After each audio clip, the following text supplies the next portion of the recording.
всю жизнь она будет рядом со мной идти, вот эта болезнь. В один момент Аза Хантыгова стала заложницей сахарного диабета первого типа. Ей 67. Впервые о своем заболевании женщина узнала 13 лет назад, совершенно случайно. Поначалу недооценила всю серьезность болезни и целый год не предпринимала никаких действий, в результате чего состояние сильно ухудшилось. Тогда и начались долгие обследования. За последние 9 лет пережила несколько операций, а инсулин стал неотъемлемой частью ее жизни. В день у меня 3 коротких инсулина перед каждой едой и 1 длинный перед сном. Вот. Ем все подряд, не соблюдаю диету. Поэтому, наверное, он у меня и это. И еще я заметила, стоит чуть перенервничать, там, расстроиться, и сахар скачет, и давление скачет. Существует несколько разновидностей этого заболевания. Сахарный диабет первого типа наиболее опасный. Часто развивается у детей и молодых людей до 30 лет, но болеют и представители старшего поколения. Выливается в нарушение работы сердечно-сосудистой системы. А сахарному диабету второго типа подвержены более 85% заболевших. Как правило, болезнь протекает достаточно медленно. Второй тип сахарный диабет, он развивается на фоне нарушение углеводного обмена вследствие инсулинорезистентности и нарушения секреции инсулина, которое приводит к относительной инсулиновой недостаточности. Чаще всего сахарный диабет развивается по 2 причинам – ожирение и нарушение в работе поджелудочной железы, вследствие чего уменьшается выработка инсулина. В обоих случаях недостаток инсулина в организме становится причиной замедленного освоения и накопления глюкозы, обмена веществ. Также заболевание может передаваться по наследству. Несколько последних десятилетий сахарный диабет находится на вершине в списке заболеваний, приводящих к инвалидизации и смертности населения. И с каждым годом во всем мире тенденция только ухудшается. Цифры больных ежегодно растут и в Ингушетии. Так, в Республиканском эндокринологическом диспансере на учете еще в прошлом году состояли 7886 человек, а в 2022 их стало на 255 диабетиков больше. Этот недуг занимает 4-е место среди болезней, которые приводят к летальному исходу. В развитых странах число диабетиков удваивается каждые 15 лет. По прогнозам ВОЗ, к 2025 году их будет 500 миллионов, к 2045 – 629 миллионов. А приводит к высоким цифрам заболеваемости в первую очередь неправильный образ жизни, объясняют специалисты. У людей идет изменение образа жизни, привычек питания. В основном идет прирост сахарного диабета второго типа, мы говорим уже. Здесь все зависит также от массы тела, от ожирения.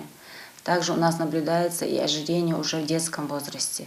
Поэтому идет повышение развития сахарного диабета второго типа в основном. Ну и, конечно, это связано с развитием различных инфекций за последнее время, так как тяжелые перенесенные инфекции в анамнезе могут вызывать развитие сахарного диабета. Самое главное для больных – строго соблюдать диету. Категорически запрещено переедать и набирать лишние килограммы. Необходимо обеспечить организму каждодневные физические нагрузки. Менее столетия назад открытие инсулина подарило больным возможность не умирать от сахарного диабета. Основная цель терапии – максимально имитировать физиологическую секрецию инсулина без развития нежелательных побочных эффектов. На сегодняшний день лечение сахарного диабета первого типа, где наблюдается абсолютная инсулиновая недостаточность, является только инсулинотерапия. Сюда входит также обучение больных в школе диабета по самоуправлению данного заболевания, потому что сахарный диабет является уже образом жизни. А сахарный диабет второго типа, сюда входит несколько разделов уже. Это и питание, и диетотерапия, дозированные физические нагрузки, также сахароснижающие препараты. В Республиканском эндокринологическом диспансере на сегодняшний день функционируют 4 кабинета эндокринолога, кабинеты диабетической стопы, ретинопатии, школа диабета, а круглосуточный стационар рассчитан на 10 мест. Медики оказывают населению специализированную помощь с использованием современных методов лечения и диагностики. В основном в отделении я провожу профилактику осложнений сахарного диабета, также лечение осложнений сахарного диабета, Также пациенты здесь проходят обучение в школе диабета. Есть групповые занятия, есть индивидуальные занятия, где им предоставляется информация о своей болезни. И они могут вести дневники самоконтроля. В школе диабета это им все объясняется. Если пациент переводится на инсулинотерапию, также он проходит обучение в школе диабета по технике инъекций, подбору игл.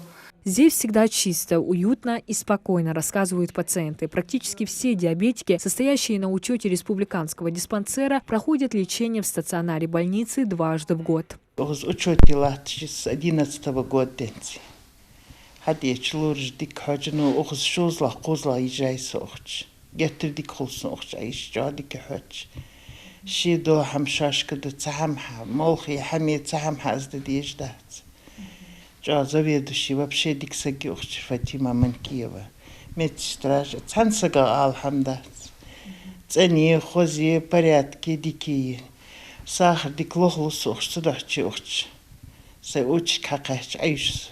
Очень часто сахарный диабет приравнивают к смертному приговору, но врачи призывают не пугаться этого диагноза. Если несколько десятилетий назад симптомы сахарного диабета позволяли определить недуг только на поздних стадиях, то сейчас ситуация кардинально изменилась. При своевременном обращении за квалифицированной медицинской помощью, тщательном соблюдении режима питания и других профилактических мер, качество жизни больных останется высоким. Диана Дударова, Асхаб Белакиева, Магомед Дарсигов, Новости 24.